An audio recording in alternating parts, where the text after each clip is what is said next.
Olá, tudo bem? Aqui é a Suelen, serva do nosso amado e precioso Jesus Cristo. Hoje a nossa palavra está lá em Gênesis, capítulo 25, versículos 5 e 6, que diz: Abraão deu tudo que possuía a seu filho Isaque, antes de morrer, porém deu presentes aos filhos de suas concubinas e os separou de Isaque, enviando-os para a terra do leste. Mas aqui, antes de morrer, nós vemos o cuidado de Abraão por Isaque. Por quê? Porque Isaque carregava a promessa. Nesse capítulo 25, nós vemos 3 pontos muito importantes que eu preciso trazer para vocês, daquilo que o Senhor tocou no meu coração. O primeiro ponto era a prioridade de Abraão pela promessa. Então, nós temos que priorizar a nossa promessa, tirar tudo que o impede, ou tudo aquilo que pode impedir. É nossa responsabilidade, cuidar, zelar e perseverar pela promessa de Deus nas nossas vidas, assim como Abraão. O segundo ponto fala da descendência de Ismael, que começa no versículo 12 e vai até o versículo 18. Aqui fala de um Deus que cumpre promessa. Lá em Gênesis 21, 13, Deus faz uma promessa a Abraão. Quando Sara expulsa Agar e Ismael, Abraão se perturba porque era seu filho. Mas Deus falou, não se preocupe, Abraão, porque dele eu farei uma grande descendência e uma grande nação também. E aqui nesse versículo, do versículo 12 ao 18, nós vemos Deus cumprindo a promessa.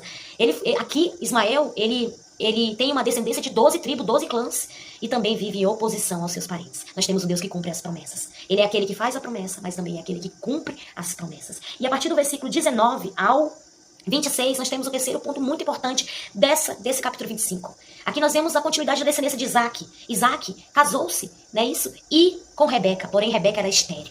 Nós vemos uma esterilidade aqui que vem dando continuidade de geração em geração. A esterilidade estava lá em Sara, o Senhor fez o milagre. E agora em Rebeca. E novamente o Senhor faz o milagre. Independente da sua esterilidade. Independente daquilo como sua família viveu.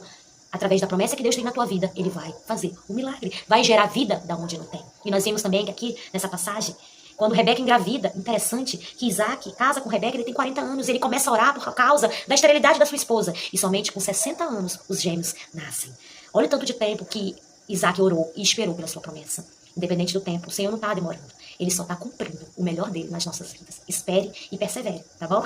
E aí nós vemos que começa uma disputa no ventre de Rebeca, não é assim? No ventre de Rebeca, e ela vai consultar o Senhor, e o Senhor lhe responde, olha, dentro de você tem 2 nações. E quando o seu filho nasce, ela constata que são gêmeos. Nós vemos aqui um Deus que ouve a oração.